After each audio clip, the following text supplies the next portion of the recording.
നിങ്ങളുടെ ഇഷ്ട പരമ്പരകളുടെ മുഴുവൻ എപ്പിസോഡുകളും ടെലികാസ്റ്റിന് ശേഷം എക്സ്ക്ലൂസീവായി സൺ നെക്സ്റ്റ് ആപ്പിലൂടെ കാണൂ. ഇന്ത്യൻ ഉപഭോക്താക്കൾക്ക് മാത്രം സൗജന്യം. ഒരു മാനസികാവസ്ഥയിലല്ല ഞാനിപ്പോ. മനസ്സാ, ഭാവന ഒന്ന് റെഡിയാക്ക്, അപ്പോഴേക്കും ഞാനും ഇറങ്ങാം. ഓക്കെ സൂര്യ.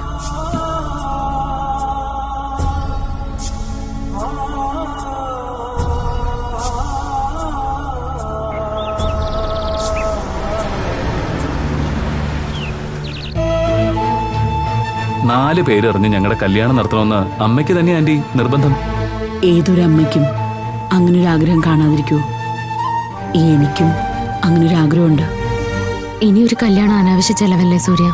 നമ്മുടെ കല്യാണം കഴിഞ്ഞെന്ന് ബന്ധുക്കളും നാട്ടുകാരും ഒക്കെ അറിഞ്ഞതല്ലേ? അത് അപ്പോഴത്തെ സാഹചര്യം കൊണ്ട് നടന്നതല്ലേ മോളെ. ഒരു കണക്കിന് ആന്റി എടുത്ത തീരുമാനം നല്ലതല്ലേ.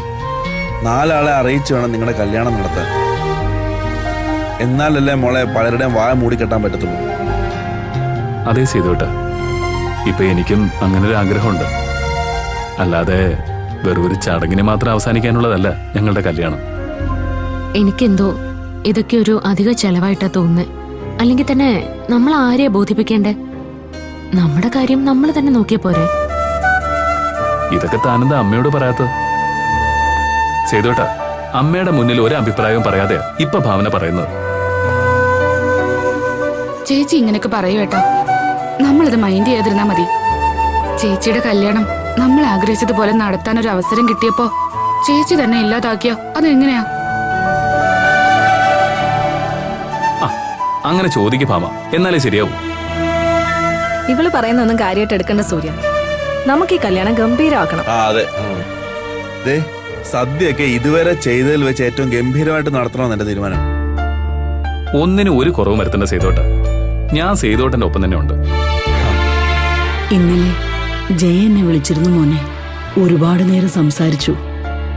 സത്യം പറഞ്ഞാൽ പഴയ ജയെ ഞാൻ എന്റെ മനസ്സിൽ കണ്ടു ഇന്നലെ. അതെ ആന്റി, അമ്മ ഒരുപാട് മാറി. പഴയതുപോലെ ഞാൻ പറയാതെ തന്നെ എന്റെ ഇഷ്ടങ്ങളൊക്കെ അറിഞ്ഞ് ചെയ്യുന്നുണ്ട്. ഈ അമ്മയെ തിരിച്ചു കിട്ടാനാ ഞാൻ ആഗ്രഹിച്ചത്. സമയദോഷം എന്ന് പറയുന്നത് എല്ലാ മനുഷ്യർക്കും ഉണ്ട്. ജയിക്കും അങ്ങനൊരു അവസ്ഥയായിരുന്നു. ഇപ്പൊ എല്ലാം മാറി. മാനസ വന്നതിന് ശേഷം ആന്റി അമ്മയിൽ ഒരുപാട് മാറ്റങ്ങൾ സംഭവിച്ചത്. ശരിക്കും അമ്മയെ അടിമുടി അവള് മാറ്റിക്കളഞ്ഞു. ശരിക്കു പറഞ്ഞ ഒരു മകൾ ചെയ്യേണ്ട കടമ അവള് ചെയ്യുന്നത്. സൂര്യ പറഞ്ഞത് വളരെ ശരിയമ്മ. ആന്റിയെ മനസ്സ് നന്നായിട്ട് കെയർ ചെയ്യുന്നുണ്ട്.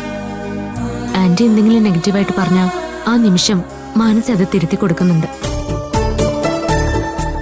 ഞാൻ ആ കൊച്ചിനെ ആദ്യം കണ്ടപ്പോഴേ ഞാൻ മായോട് പറഞ്ഞതാ, നല്ലൊരു മോളാ അതെന്ന്. അതുപോലെ ചെയ്തോട്ടെ, ആൾക്കാരെ ക്ഷണിക്കുന്നതിൽ ഒരു വിട്ടുവീഴ്ചയും കാണിക്കണ്ട. ആരെയൊക്കെ ക്ഷണിക്കാൻ പ്ലാനുണ്ടോ അവരെ എല്ലാം ക്ഷണിക്കണം. എനിക്കൊരു അഭിപ്രായമുണ്ട്. വല്യച്ഛനെയും വല്യമ്മയെ ആദ്യം തന്നെ നിർത്തേണ്ടടുത്ത് നിർത്തണം. ഇല്ലെങ്കിൽ എന്തെങ്കിലും കുഴപ്പങ്ങൾ ഉണ്ടാക്കും. ഭാനു ഈ പറഞ്ഞതിനോട് ഞാൻ 100% യോജിക്കുന്നു. അവരെ രണ്ടാളെയും നിർത്തേണ്ടടുത്ത് തന്നെ നിർത്തണം. നമ്മൾ എത്ര ശ്രമിച്ചാലും അവര് കൃത്യമായി ചെയ്യാനുള്ളത് ചെയ്തിരിക്കേട്ടാ. അതവരുടെ രക്തത്തിലുള്ളതാ. ഈ നമ്മളായിട്ടൊരു പ്രശ്നത്തിനും പോകണ്ട. അവരെന്തേലും കാണിക്കട്ടെ, നമ്മൾ മൈൻഡ് ചെയ്യായിരുന്നാ പോലെ. അതാ അവൻ പറഞ്ഞതാ നല്ലത്. ഒന്നാമതേ നമ്മളിപ്പോ ഒന്നും അറിയിക്കുന്നില്ല എന്നുള്ളതാണ് പരാതി. നോക്കിയും കണ്ടു അങ്ങ് നിന്നാ മതി. നമ്മൾ ആരെയും പിണക്കാൻ പോവണ്ട. ഭരത് എവിടെ പോയി? കണ്ടില്ലല്ലോ. അറിയില്ല ഏട്ടാ, ഒരു ഫോൺ വന്ന് പോകുന്ന കണ്ടു. ജോലിയുടെ കാര്യത്തിൽ അവന് നല്ല ടെൻഷനുണ്ട്. അവന്റെ കൂടെ ടെസ്റ്റ് കഴിഞ്ഞവരിൽ പലർക്കും ജോലി കിട്ടിയെന്ന് അവൻ പറയുന്നത്. അതൊന്നും നേരായ മാർഗത്തിലൂടെ ആവില്ല ചെയ്തോട്ടെ. അത് പക്ഷെ അവന് പറഞ്ഞാൽ മനസ്സിലാവില്ലല്ലോ. ഇപ്പൊ വേണമെങ്കിലും കൈക്കൂലി കൊടുത്ത് ജോലി നേടാൻ അവൻ റെഡിയാ. എന്നെ പേടിച്ചാ അവൻ മിണ്ടാ നടക്കുന്നത്. ഇനി എന്തായാലും താമസിക്കാൻ സാധ്യതയില്ല. ഉടനെ റെഡിയാവും. അതെ ഭഗവാനെ, അവന്റെ കാര്യവും കൂടി ഒന്ന് ശരിയായ എനിക്ക് പകുതി സമാധാനമാവും. ശരിയാവും ആന്റി. എന്നാ പിന്നെ ഞാൻ ഇറങ്ങട്ടെ, എനിക്കൊന്ന് ഓഫീസിൽ പോണം. ഭാവന, ഞാൻ വിളിക്കാം. മനസ്സിൽ നീ നെഗറ്റീവ് ചിന്താഗതികളൊക്കെ മാറ്റി വെച്ചിട്ട് നല്ല ഉന്മേഷവതിയായിട്ടിരിക്കണം. ശരി.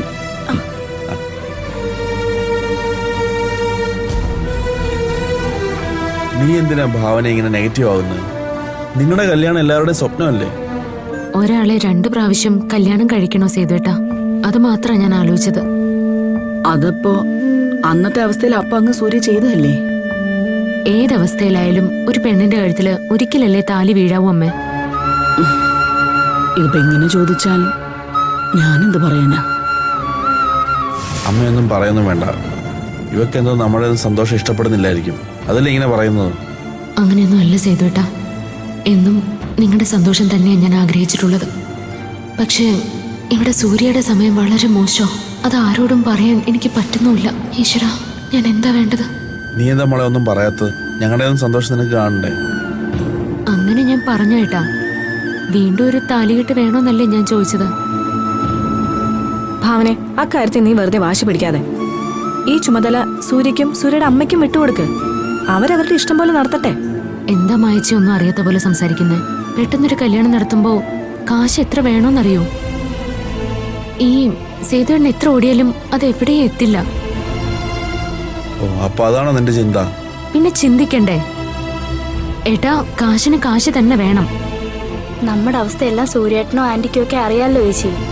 പിന്നെന്താ എന്ന് കരുതി നമ്മൾ അവരെ കൊണ്ടാണോ ഓരോന്ന് ചെയ്യിപ്പിക്കണ്ടേ? ഭാവന ഈ പറഞ്ഞതിലും കാര്യമുണ്ട് സേതുട്ടാ. എന്നാ ആ കാര്യത്തിൽ ഇനി കൂടുതൽ ടെൻഷൻ ഒന്നും വേണ്ട. ഈ കാര്യത്തെക്കുറിച്ച് സൂര്യയോട് നേരത്തെ സൂചിപ്പിച്ചിട്ടുണ്ട്. ഭാവനയെ നല്ല രീതിയിൽ നാട്ടുകാർ അറിയ ഭാര്യയെ സ്വീകരിക്കാൻ അവന്റെ ആഗ്രഹം. അതിനുവേണ്ടി എന്തും ചെയ്യാൻ അവൻ തയ്യാറാണ്. പിന്നെ എന്താ നിന്റെ പ്രശ്നം? ഇപ്പൊ സമാധാനമായില്ലേ?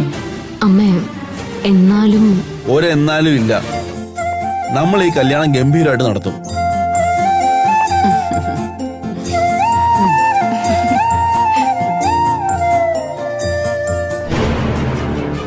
എന്താടാ ഭാവന നിന്നോട് അങ്ങനെ പറഞ്ഞോ?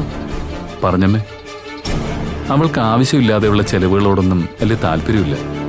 അങ്ങോട്ട് പോകുമ്പോൾ കാറിൽ വെച്ചും അവൾ എനിക്ക് ചില സൂചനകൾ തന്നിരുന്നു. ഒരു പെണ്ണിനെ 2 തവണ ആരെങ്കിലും താലി കിട്ടുമെന്ന്. അതൊക്കെ ഞങ്ങൾക്കും അറിയാലോ മോനെ. ഇത് അമ്മയുടെ ആഗ്രഹമാണെന്ന് നിനക്ക് പറഞ്ഞൂടായിരുന്നോ? എന്താ അമ്മ ഇത്? അത് അവളോട് അമ്മയച്ഛനും പറഞ്ഞതല്ലേ? ഭാവന പറയും സൂര്യ, അവളുടെ ക്യാരക്ടർ അതാണ്. അധികം ആഡംബരങ്ങളൊന്നും ആഗ്രഹിക്കുന്ന പെണ്ണല്ലാന്ന് എനിക്ക് നേരത്തെ മനസ്സിലായി. അവക്ക് നന്നായിട്ട് അറിയാം ഇവിടെ വെച്ച് ഇങ്ങനെ ഒരു അഭിപ്രായം പറഞ്ഞാൽ ഞാൻ എതിർക്കുമെന്ന്. അതുകൊണ്ടാ ഇവനെ വീട്ടിലേക്ക് കൂട്ടിക്കൊണ്ടു പോയിട്ട് പറഞ്ഞത്. ഞങ്ങളുടെ കല്യാണം നടന്നു എന്ന് അറിയേണ്ടവരൊക്കെ അറിഞ്ഞില്ല അമ്മേ. അതുകൊണ്ടായിരിക്കും ഭാവന പിൻവലിയാൻ നോക്കുന്നത്. നാട്ടുകാരെ കൊണ്ടൊന്നും പറയിപ്പിക്കണ്ടെന്ന് വിചാരിച്ചിട്ടുണ്ടാവും. ഇത് 21-ാം നൂറ്റാണ്ടാ. ഇന്നത്തെ പിള്ളേർക്കൊക്കെ എല്ലാ കാര്യങ്ങളും അറിയാം. ഇനി ഒന്നല്ല 10 പ്രാവശ്യം താലി കിട്ടിയാലും ഇപ്പോഴത്തെ തലമുറ അത് ആഘോഷിക്കും.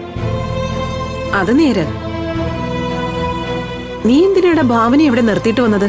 ഞാൻ നിർത്തിയതല്ലമ്മേ. അവൾക്ക് 2 ദിവസം നിൽക്കണമെന്ന് പറഞ്ഞു. പിന്നെ ഞാൻ നിൽക്കട്ടെ എന്ന് വെച്ചു. അല്ല ആന്റി, അങ്കിളും ആന്റിയും നാളെയല്ലേ ഭാവനയുടെ വീട്ടിലെ കല്യാണക്കാര്യം സംസാരിക്കാൻ പോകുന്നത്. അപ്പൊ പിന്നെ ഭാവന ഇവിടെ നിൽക്കുന്നതല്ലേ നല്ലത്? നാളെ അമ്മയച്ഛനും പോകുന്നുണ്ടോ? അതേടാ, അങ്ങനെ ഒരു തീരുമാനത്തിലാ ഞാൻ. അച്ഛനും കൂടി വന്നിട്ട് വേണം സംസാരിക്കാൻ, എന്നിട്ടേ പോകൂ. ഒന്ന് പോകുന്ന നല്ലതമ്മേ. കാര്യങ്ങൾ നമ്മൾ തീരുമാനിച്ച പോലെ തന്നെ അമ്മ പറഞ്ഞാൽ മതി. എന്നാ പിന്നെ നീയും കൂടി വാ, അതല്ലേ നല്ലത്. അത് വേണ്ടമ്മേ. അമ്മയും അച്ഛനും കൂടി പോകുന്നതാണ് നല്ലത്. വേണമെങ്കിൽ മാനസയും കൂടി വന്നോട്ടെ. അത് വേണ്ട സൂര്യ. ഇങ്ങനെയുള്ള കാര്യങ്ങൾക്ക് കുടുംബത്തിലെ കാരണവന്മാര് തന്നെ പോകുന്നതാണ് നല്ലത്. അതുകൊണ്ട് അങ്കിളും ആന്റിയും മാത്രം പോയാൽ മതി. അങ്ങനെയെങ്കിൽ വേണ്ട.